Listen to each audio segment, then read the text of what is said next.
సంక్రాంతి తెలుగువారి అతిపెద్ద పండుగ.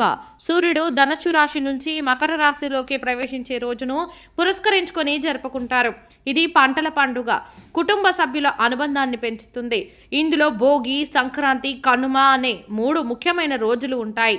భోగి మంటలు, ముగ్గులు, పిండి వంటలు, గంగిరెద్దులు, గాలిపటాలతో సంబరాలు చేసుకుంటారు.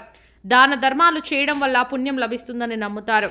N6 న్యూస్ మన టీవీ మనకి భోగి, సంక్రాంతి, కనుమ శుభాకాంక్షలు.